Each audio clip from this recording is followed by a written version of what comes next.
पुण्यात गावठी दारू प्रकरणात 11 जणांचा मृत्यू झाल्यानंतर राज्यभर पोलीस यंत्रणा सतर्क झाली आहे।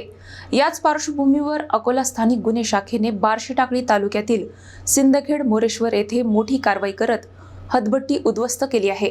पुण्यात गावठी दारू पिल्याने 11 जणांना जीव गमवावा लागल्याच्या धक्कादायक घटनेनंतर राज्यभर अवैध दारू व्यवसायाविरोधात पोलिसांनी मोर्चा उघडला आहे। अकोला जिल्ह्यातही ऑपरेशन प्रहार अंतर्गत अवैध धंद्यांवर धडक कारवाया सुरू असून स्थानिक गुन्हे शाखेने बार्शीटाकळी पोलीस स्टेशन हद्दीतील सिंदखेड मोरेश्वर शिवारात मोठी कारवाई केली आहे।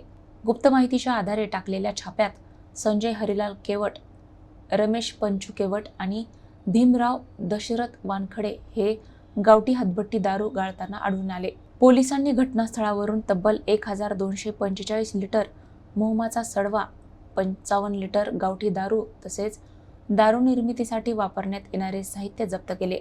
या कारवाईत एकूण 2,01,750 रुपयांचा मुद्देमाल जप्त करण्यात आला। पंचांसमक्ष नमुने वेगळे काढून उर्वरित अवैध दारू व साहित्य घटनास्थळीच नष्ट करण्यात आले। तिन्ही आरोपींविरुद्ध महाराष्ट्र दारूबंदी कायद्यान्वये गुन्हा दाखल करण्याची प्रक्रिया सुरू आहे।